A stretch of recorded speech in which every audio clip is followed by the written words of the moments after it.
I'm Alfie Williams, And I am Rodney McGee. and this is Rodney and Alfie Talk Metal.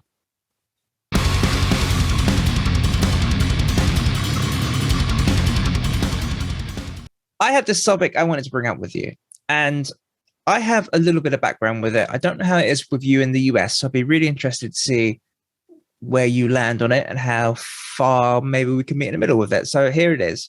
It sucks. I know. I just figured I'd get there. Save us some time. Get it out your system, yeah. Yeah. And again, end the podcast. That's quick, nice and easy. Mm-hmm.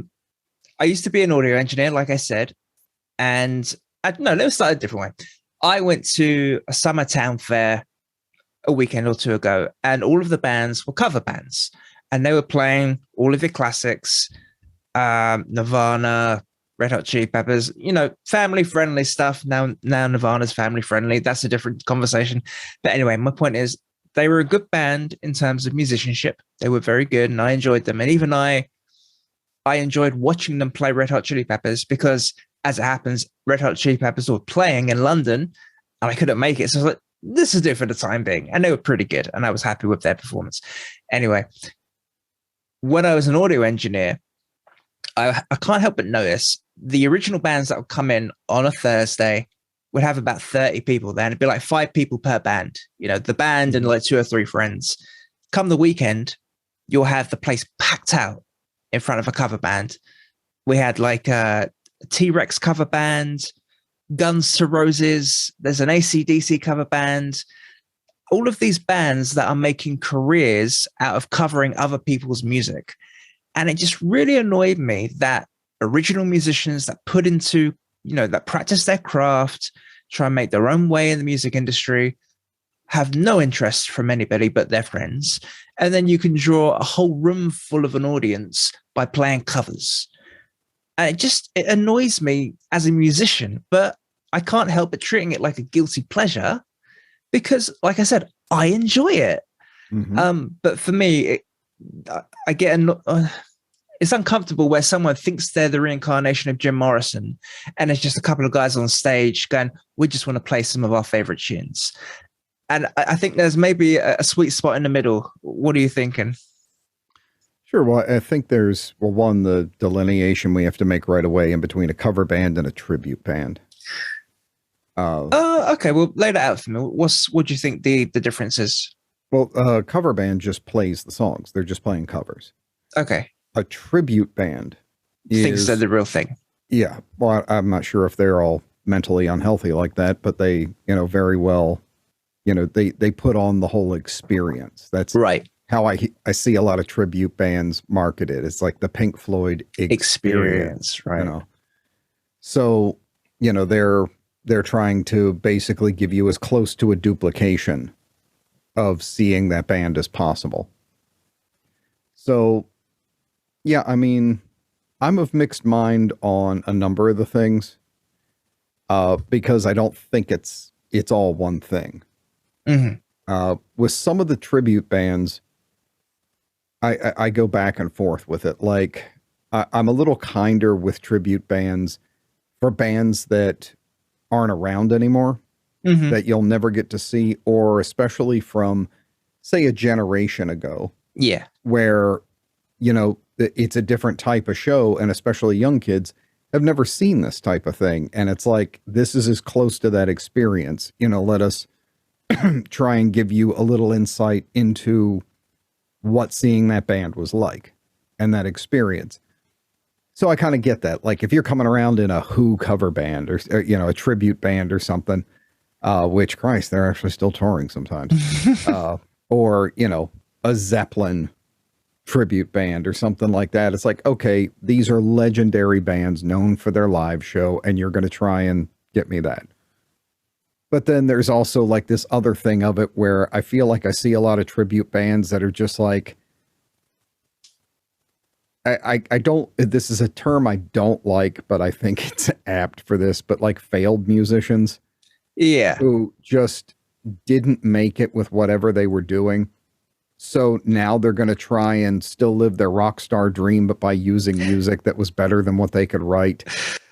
And you can usually tell them, because it's like, dude, your outfit's right and everything, but you needed to commit to this a little better in some other areas.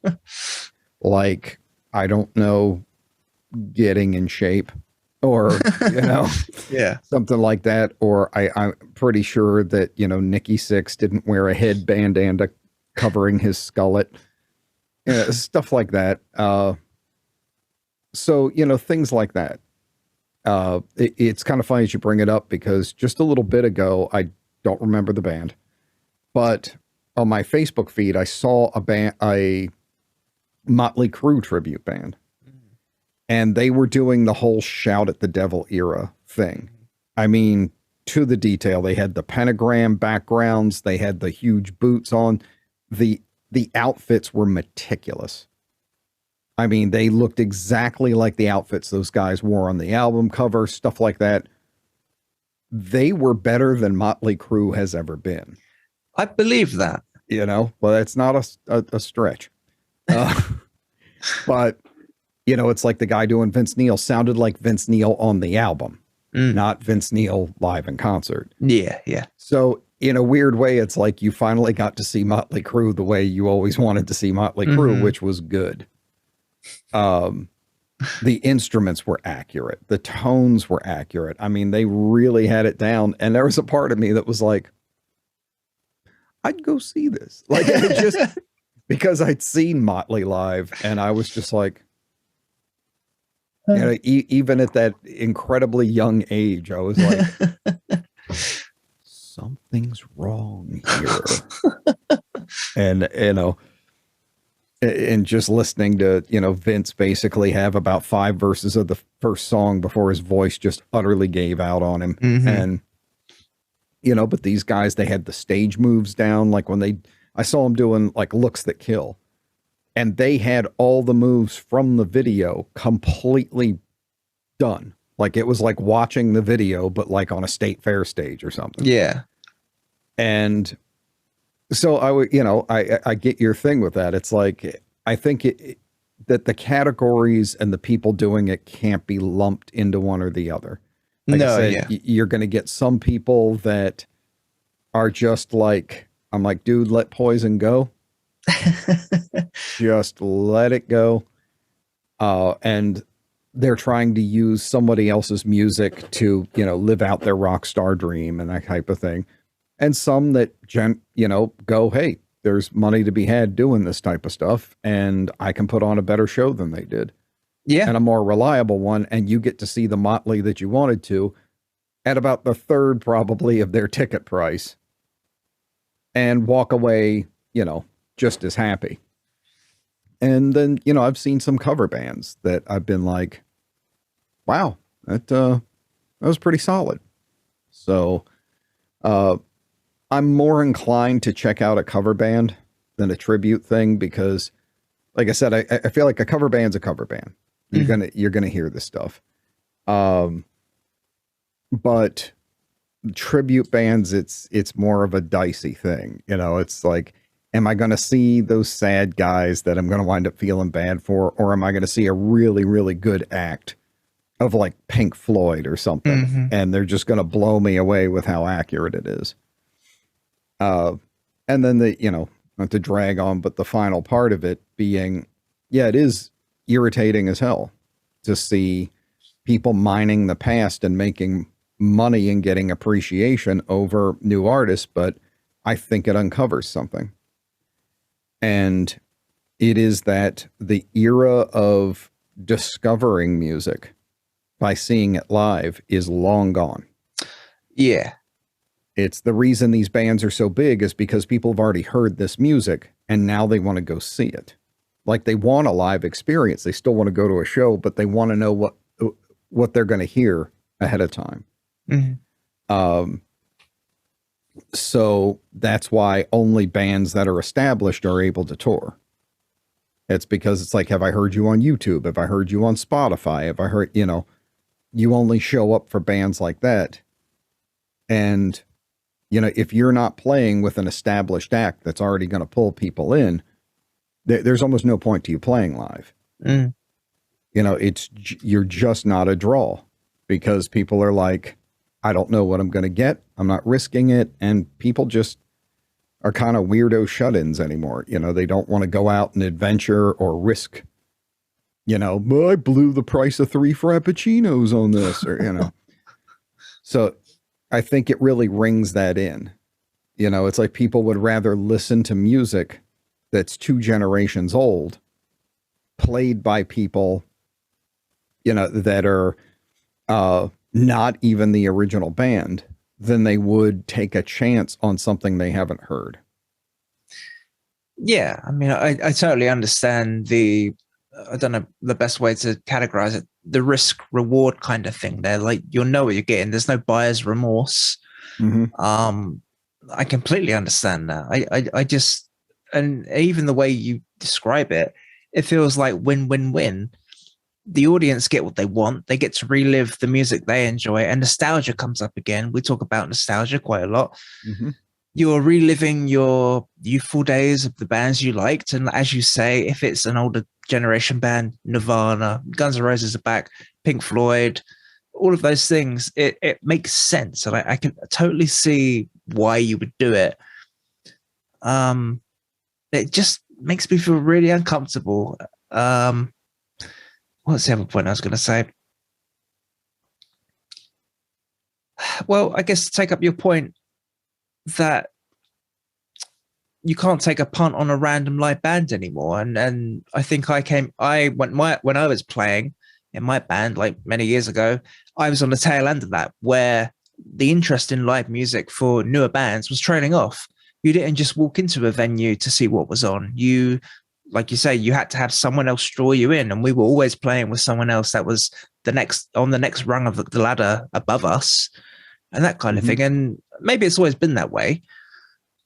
Do you think it's a hindrance to metal? Or I'm going to speak in metal, generally speaking, and maybe conflate, you know, the two. Sure. I think metal has more of a community because it's still kind of a, you know, a packish thing of people wanting to get together that way. Yeah, but it's like you want to be around other metal people. You know, outcast people kind of looking for community. It's where you go meet other people who are into it.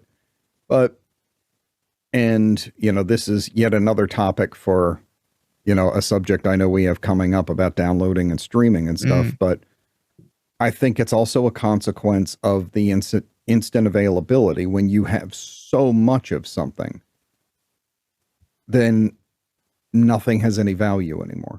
Yeah, you know? totally. It's like, oh, this hot metal band from across the country is playing this club near you this weekend. It's like, okay, there's like 200 metal bands in a playlist I haven't even listened to yet. I haven't even gone through them yet.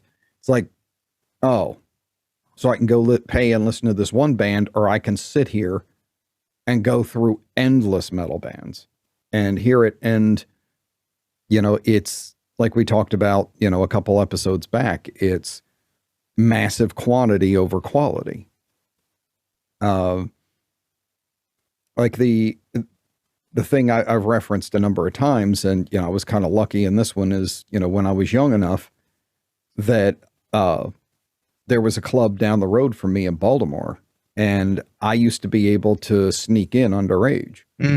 I knew the guy who ran the stage door at the back, and he would just kind of go like, you know, don't go to the bar, you know, and the kind of funny advice was, he was like, get to the front as quick as you can and just stay there, because you're going to be buried so far in, nobody's going to be looking and going like, hey, a kid looks like he's fucking 13, you know? So I would just kind of blend into the crowd and get up front. And then as soon as the show was over, he kind of, you know, scuttle me out the back. And funny enough, after a couple of years, they started doing all age shows where the bands would do 2 shows when they came there. One was 16 and older, and then the other was 21 plus, and they just didn't open the bar. So, you know, bands had to do 2 shows. But the amount of shows and bands that I discovered going through there, you know, because there wasn't this just fire hose of music coming at me all the time. It was like, I heard LA metal band. I am going. Mm-hmm. That's all there is to it, you know, and it was a couple of bucks to get in for the underage show and whatnot. And yeah, bands I listen to this day, I saw for the first time in that club and had never heard of them. And, you know, so for me, it was like just this constant thing of like, this was how I discovered things. And I loved that kind of discovery because it was like, I don't get to just hear your stuff and then have to wonder, are they good? Are they not? When are they coming? I got to see from minute one, are you the real deal? Mm-hmm. And if you blew me away live, the next day I'm at the mall buying the album. You know, it's like you earned my money. Yeah. And now it's the complete opposite. I don't buy your album. And I'm just going to listen to it and I'm going to have zero investment in it. And I don't know if you're actually any good or not. So, you know, I can't say I see it as a good development from that point. But it is what it is. But I think it's definitely a reflection of that, you know, that we've got this whole thing of instant availability. It demotivates people to put any effort into discovering new music. And it's sad that they don't have that experience of, I think it's tougher on an artist in a way. It's like you have to prove that you are balls out live and you're the real deal. And that's how you earn an album sale. Not, you know, half of these people are going out to, ironically, you know, thinking they're saving money. They're going out to listen to crap bands half the time who've pulled a bunch of studio tricks and have a sorry ass album. And I've seen a lot more of that. I've noticed, at least in my experience, and I don't want to get off too far off the tangent, but like these bands that are, oh my God, you got to check out this new deathcore band, or you got to, you know, they're coming through town or something. And I listen to their stuff and I'm like, Jesus Christ, you know, these guys are amazing or tech. And I go and listen to them and it sounds like a well-tuned vacuum cleaner. It's just this, and I'm just going, these guys are just slamming their gain to the max to cover the fact that they can't play these riffs. Mm-hmm. And I can tell they're off and they have no stage presence and they stare at their boots the whole time that they're up on stage. And the singer just covers his face with his hair and, you know, has his mic doing his death growls. And I'm just going, if I had come here and seen you first, I would never have listened to your album. Mm-hmm. But you got me. Now that, you know, I listened to your album with all the crap that you put into it to make me think you really were like that. And you tricked me into paying. So in kind of a sad way, you know, to wrap that up, I feel like it actually pays more benefit to shit bands than it does to really good bands. But, you know, getting back on topic, I think maybe that's a reflection of that too, is that, you know, people go out and they're like, I just want to see the stuff that I know I already love. And it's going to be, and if you already love it, it's kind of hard to shake you. Like, even if it's a bad performance, it's like, yeah, they weren't that good, but, you know, Master of Puppets, dude, you know, it was awesome. So, you know, that kind of thing. I get it. Like I say, I'm not against it. I do get it. I understand. And it's kind of goes, it feels like it's the fast food or the convenience of music, the downloading, the streaming. It's like, I don't want to think about it. I just want to see something I like, and you go and see it. And I think, I've held this for many years, that all you're seeing is Metallica, Guns N' Roses, the Rolling Stones are probably still around. And all of these names you've heard for like 30, 40 years or more. Where are the new bands that are touring and that kind of thing? And they don't have these worldwide massive tours, or if they do, it's only for, I don't know, one leg. It's not like Metallica that toured the Black Album for like 4 years or something stupid. You don't hear about that epic tour anymore. I don't know. It just feels like there's only a couple of key players in the live industry, and the rest have to fight over the scraps. And then, like you said, it's now you're playing tricks with the audience. Well, we sound this way. No, we don't. And I don't know, like the rug's being pulled from under you. It's a very, swampy area, and that goes back to what you said, where and me jumping on it with the convenience. I just want to see what I know is going to be good. I don't want to think about it. I just want to see Guns N' Roses. I just want to see Red Hot Chili Peppers and not have to think about it. Here, take my $400 and whatever, and be done with it. And that's what it feels like. It's just, and again, I understand the draw and the convenience and the nostalgia.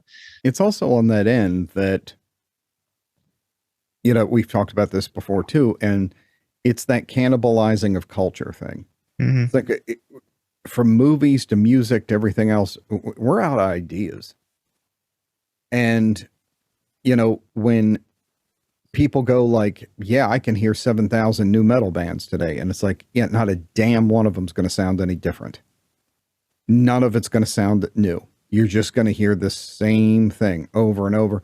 Why wouldn't you go back and revisit your favorites? You know, and unless something seriously changes, we're not going to see the return of these big bands like Metallica and stuff, because again, you know, how does a band get to that level? You know, it's how do you get heard over every douchebag with a laptop and a guitar anymore who can write an album and shove it up on Spotify and get his, you know, pay his way onto some playlist. And where's the financial backing? You know, we can talk all we want about labels, but that was how these bands got out there, is they had a massive bank called a record label that could finance these tours. And, you know, you could pay a manager who had massive connections. These guys don't have that anymore. So we're not going to see that. There is no infrastructure for the younger bands anymore. It's just gone.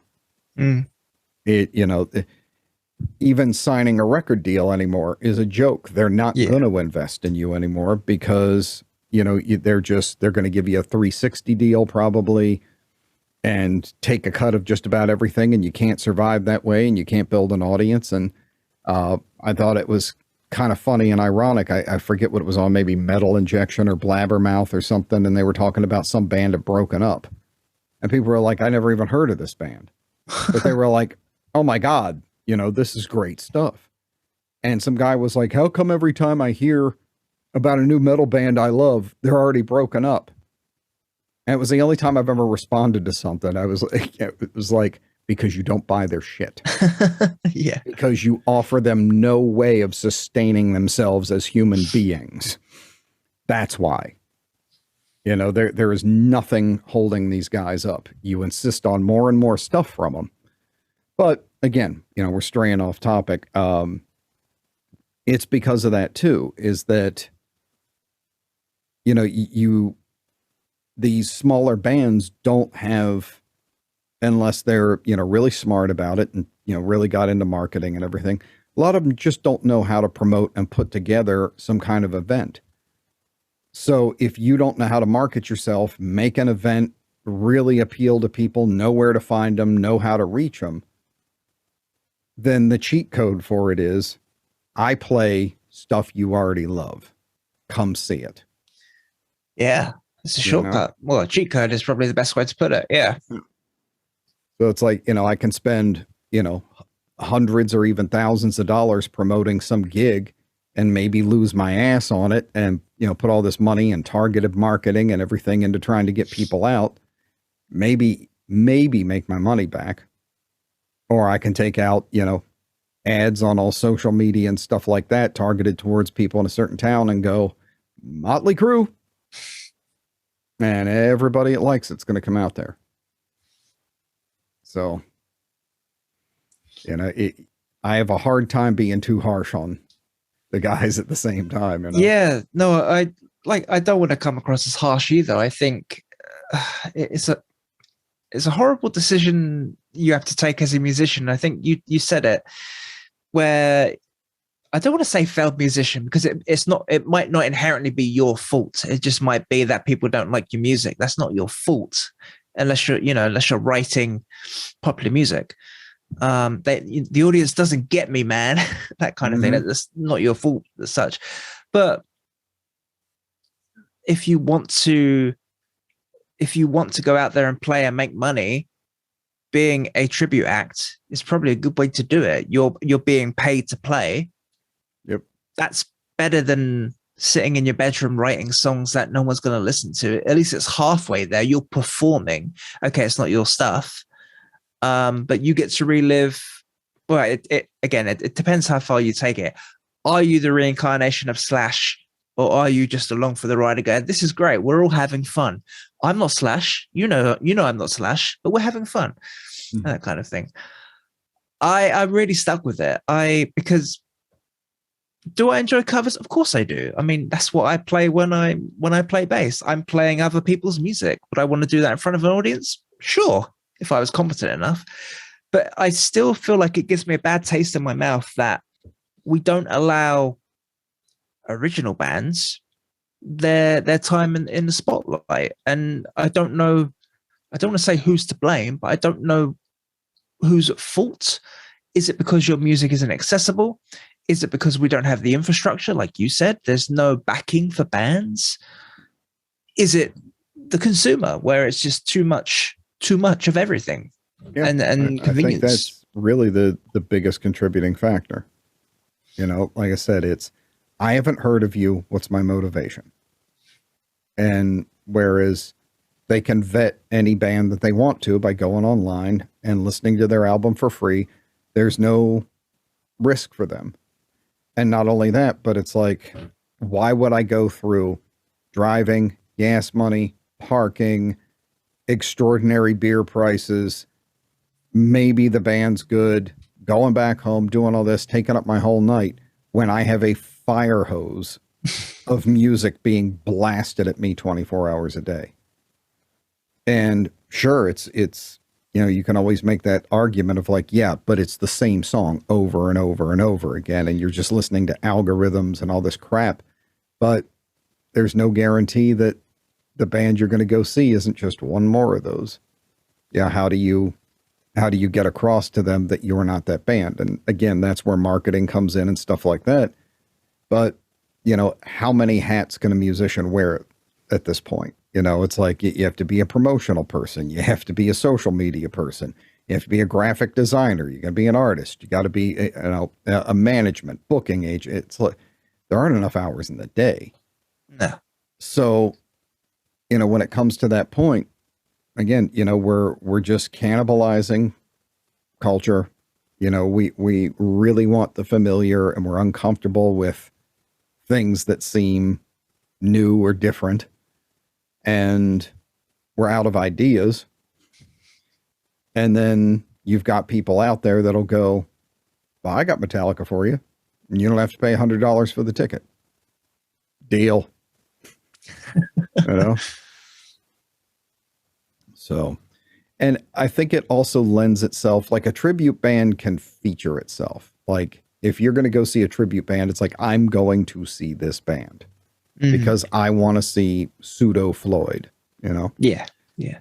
If it's a cover band, though, it's also, you're kind of a jukebox to my partying. Yeah. I feel like a cover band is less of a featured thing. It's like, oh, I'm going to go hear this, even if it's like Slayer cover band or something. Cool. And you'll have, people into it and everything. But then at the same time, it's like, yeah, you're also going to have a couple drinks. You're going to try hitting up on that girl. You're going to talk to your friends. It's not going to be quite like you're on the Rain and Blood tour or something. No. So there's a bit more of that atmosphere, your audio entertainment. And that also started to die out when, you can pump Spotify into a club. It's like, what do you want to hear? It's metal night. I don't get that. Just going on a very slight tangent where you have metal DJs. I can kind of understand your EDM DJs. I don't really know what they do. I'd be lying if I said I do understand it. I don't. But when you have metal DJs, so you got Slayer on, I don't know, track one and Slipknot on the other, like that. I think I'm missing something now. I don't really see the appeal of metal DJs or something like that. It's like anything else, like the old radio shows or something. Yeah, pretty much. A curated playlist, and you're a hype man. Yeah. It's like, hey, everybody, hey, and then all the member berries come out. Say, remember this thrash deep cut? And, piece by piece, nobody plays that one anymore. And again, it's just a voice to have over it. Basically, the DJ is doing the singer's job in between songs when an actual band's playing. I find that even worse than a tribute act. Yeah. So, but I mean, that's the function of it. When the lead singer's like hyping the audience up and everything in between songs, that's the DJ's job. The tribe, what's up? You ready for another one? Some Slipknot? And then, then they're going to play this or that. And, you could put in requests, you could do, all that type of crap. But yeah, it's the automation of things and the loss of interest in something new. And I go back to that same phrase we've talked about before. It's like, it's background, it's audio wallpaper. Yeah. Yeah. It's just that pleasant pattern that decorates that room you're in while you hang out. And so, it's one of those things of, maybe it's like the old David Bowie flip kind of thing of like, I think it would be interesting to find out how many cover bands actually are in original bands too. Mm. Like in LA, I used to know tons of cover bands, and that was all they did. Yeah. Like that was it. I never heard an album come out of any one of those guys. But I know some guys that's how they help finance their own band or promote them. They'll, after the show, oh man, you guys are great. Hey, we do the same style of music. Check this out. And kind of use it as a way to push their music. And also it's like, okay, we just got a paid rehearsal. Maybe we made a few $100 for the night and we did it playing our instrument, which is what we want to do. And now we've got money for t-shirts. Something like that. It never took off. We just did a couple of things, but I actually pulled that one. When Voice of Dissent was in LA, and I realized that a number of guys in the band just knew a shitload of thrash covers and stuff. This was during the era when the Big Four was touring again. Mm-hmm. Like they had the thing, and that was the big thing, and people were out. And I went, screw it, let's capitalize on it. Yeah, totally. And I sat down and really thought about it and was like, okay, I can vocally cover, all the guys in the Big Four. I could do Joey Belladonna's High Range and Tom Araya and all this other stuff. So I went, okay, I can do this, and it's going to be a challenge to play some of this stuff with bass and vocals, but why don't we do a Big Four tribute? And then we can push the band and earn money. And, we rehearsed it up and actually had a really good set. And we only did it, for closed parties like twice, and it went over well. Gave it, some dumb name that clued you into it, because I took the idea of like the Four Horsemen from Metallica and the Big Four, so we called it the Big Four Horsemen. And yeah, we just did, a lot of stuff you'd expect to hear from Megadeth and Metallica and stuff, and then a couple side cuts that are popular with fans, but don't always get the play that the others do. And yeah, we put together a good set, and I was like, make a couple $100 and this financed the screens for our t-shirts. And trust me, when you have really sorry ass band members who don't want to do anything or play into anything or even get jobs, it's a lot easier to get them to contribute to band expenses when they can earn it by playing covers. Yeah. Yeah. Like, guys, we need $300 to cover these screens. Got to do this. Oh man. Guys, we got a gig, but the money's going to go back in the kitty for paying for t-shirts. All right. Usually get paid anyway. So. Way easier to get them to do that than anything else. So, it works. Yeah. And I'm still stuck on that term of a failed musician, Mm-hmm. Can you be a failed musician in a cover band? Maybe. I don't think that's the right term. I don't want it to be a negative impact, negative term. Well, what I mean by that is somebody who had their sights set on, like big Sunset Strip stardom. Mm. And they just weren't that good. Yeah. And but they still want to live out that rock and roll fantasy of hearing the big applause and stuff like that. And it's like, well, my band kind of sucked ass and, it's 30 years later, but I want to have that thing of like having woo, and it's like, well, if I can do it playing someone else's song, then good enough. It's basically their version of like the rock and roll fantasy camp or something, Yeah. So I think that, that goes in that kind of direction. It's a pretty harsh term, failed musician, but again, in LA, I knew a lot of them that, maybe it's easier to say failed rock star. Yeah, that probably makes more somebody sense. Wants to really live that big stardom dream and they never got it. And it's like, okay, now that you've been working at, Google for 15 years and stuff like that, we can, on the side, you can do this gig and there you go. But yeah, it's really a mixed bag, and I have the same reservations. It does irritate me and everything, but it's completely, a side effect of multiple conditions that have resulted from, the culture becoming repetitive, the endless supply of free music coming from 900 directions. Yeah, you just can't cut through it. So, people are they want that safe bet once in a while. It's like, please just play a goddamn song I know I like. I'm tired of flipping through this Spotify playlist and hearing 900 bands that sound like ass, but this algorithm is telling me are in the same genre of stuff I like. Mm-hmm. So I think that's kind of my over under on it as far as like why that's happening. I mean, I feel like we're mostly in agreement. I kind of feel there's a slight injustice, like I've said, about the little guy and the underdog. And I feel like I want to put forward some sort of solution, but I don't think there is one, or I can't think of one. And that goes back to what I said about who's at fault here. And maybe appetites have changed. Maybe we don't want to. Maybe we're less risky as consumers and that sort of thing. I don't know. And I just still feel like the big guys are still touring and the little guy doesn't even get a look in because, like you said, they're online. They're not in venues anymore. There's no reason to go to a venue. Yeah. In any way.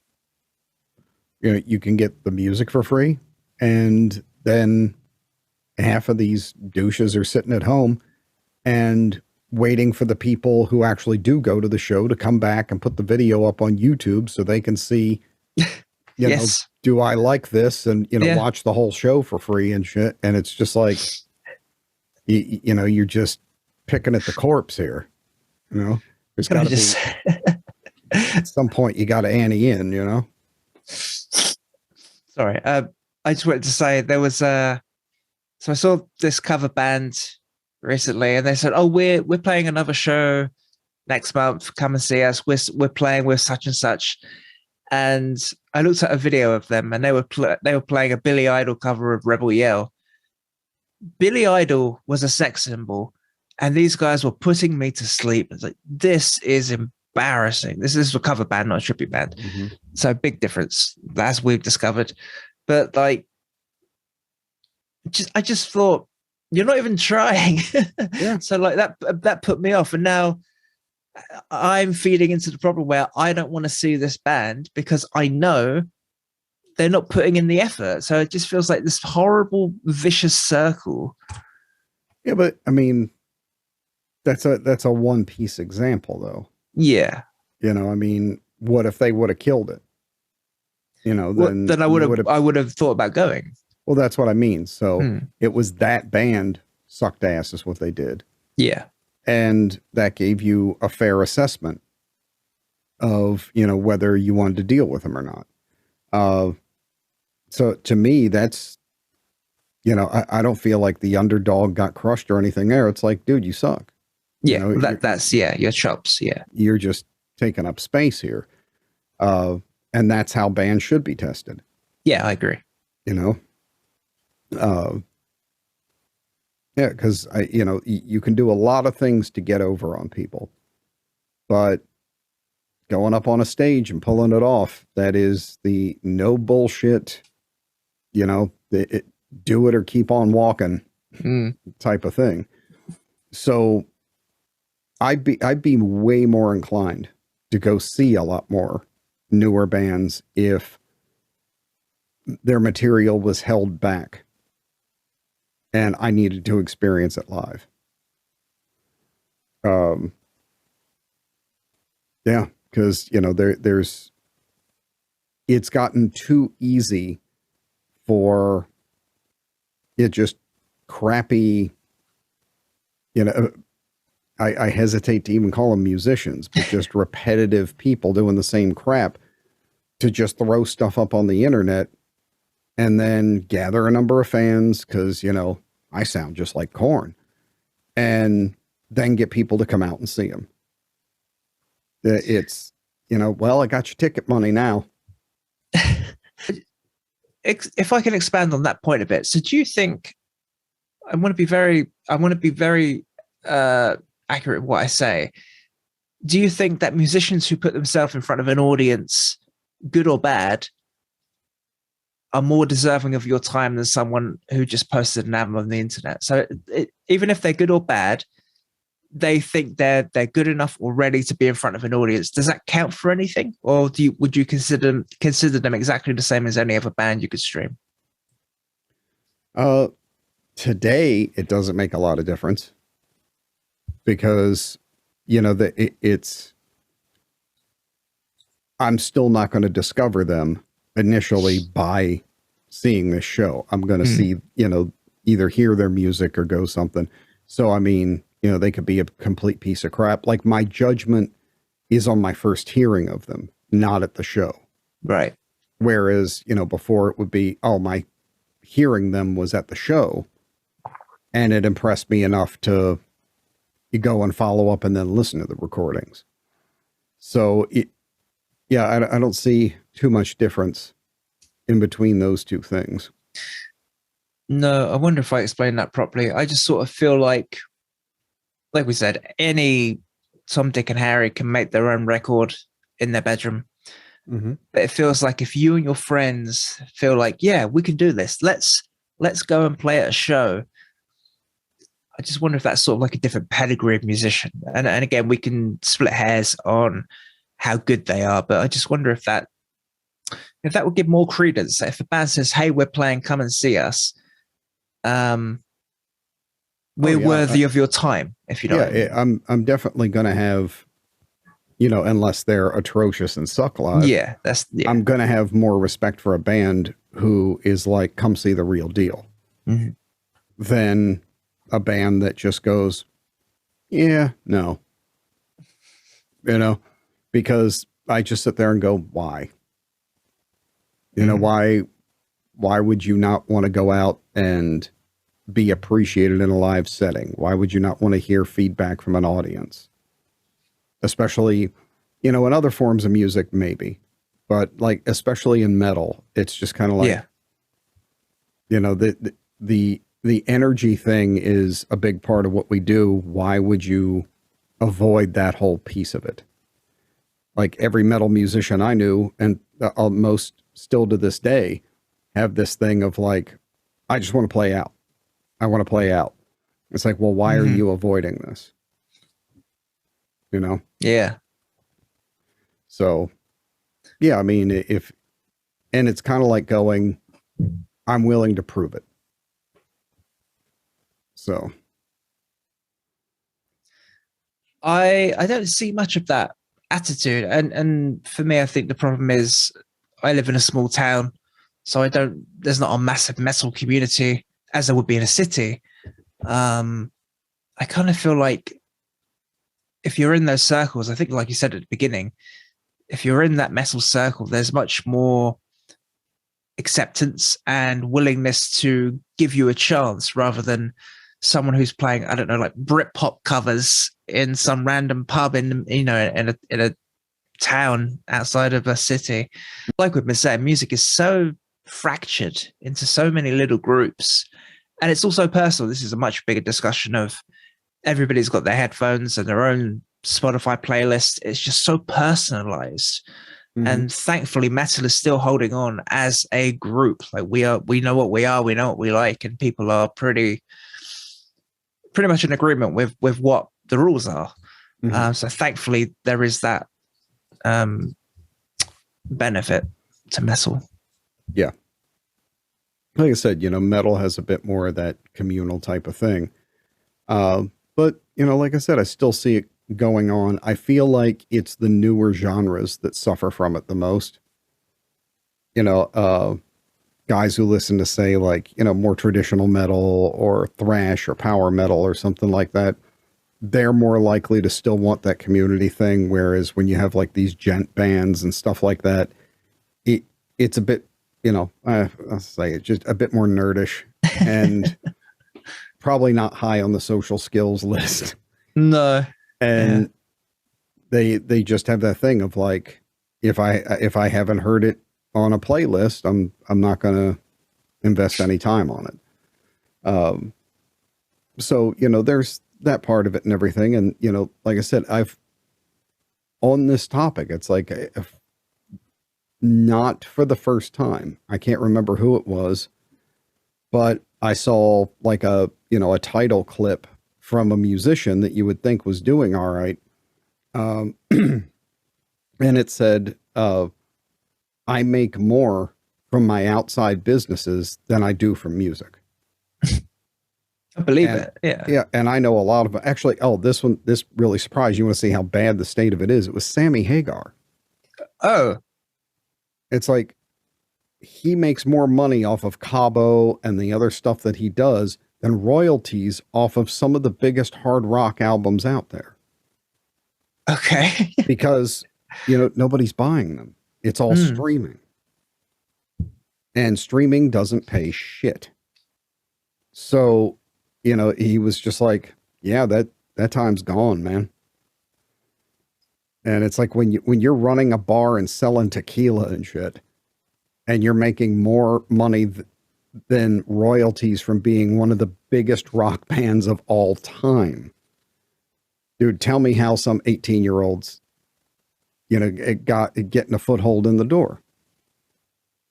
And so, yeah, then I feel like that gives, at least for younger guys, it gives me a lot of, I'll excuse this. Right. For them with cover bands.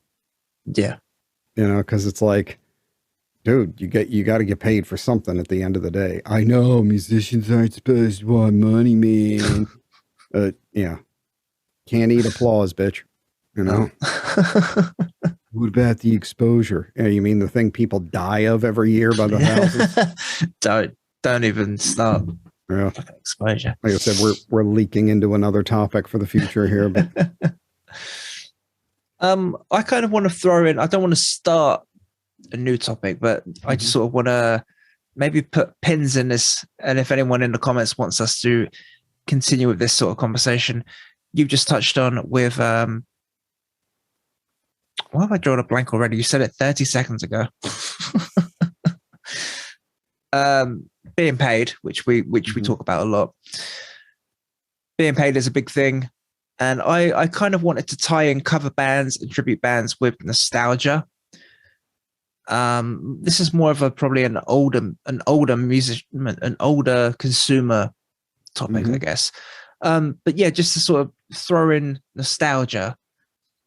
And that's a massive industry in and of itself where movies, everything is nostalgia based. And I'm gonna leave this in here. We can talk about it another time, but it feels like I don't know if there was a nostalgia market prior to like 10 years ago. Like I don't think it was around in the 90s or prior to that. I don't know. Oh, I definitely disagree there. I think that's Okay. actually when it started. Well, at a certain time, I mean, they weren't. There were rehash after rehash after rehash. I mean, you had everything from like the big band swing thing came back and actually got on the radio. Then you had ska music. Yeah. Then metal came back, but it was groove metal type of shit. You know, obviously, which is back again. Yeah. Yeah, I feel like actually the 2000s are when this stuff first started kicking up. Like as grunge died out, people were like, I'm kind of out of shit. Like I don't have new stuff. And yeah, just started hearing well, I mean, you can even go back to, and this is more, 90s and things, but you can see the creeping things of it. Like Christ, what was it? Black Crows and stuff like that, where you got guys coming back out with the bell bottoms doing the blues rock thing and the, the velvet paisley shirts and shit like that. It's like people were starting to go, I don't have anything new. So I'm just going to kind of put a little extra mustard on your sandwich and hand it back to you. So yeah, I saw that stuff way back then. Okay. The date for me was a bit, I'm just sort of freeballing, but I just wondered, say for example, in the 80s, were they pining for the music from the 50s or the 60s? I don't know. And I just don't know if the appetite was as strong then as it is now, in terms of, we want 80s stuff, we want 90s stuff, we want it all at the same time, we want everything. No. It's just wild. And what was considered embarrassing? It was listening to your parents' music. Right. So, it really does. I mean, it says something, like I said, about culture, that there was, that we lost a point where people went, I want to make my own statement.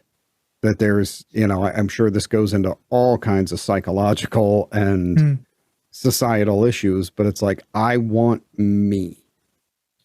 I'm willing to risk going out there naked and going, this is something new and different, and this is what I do.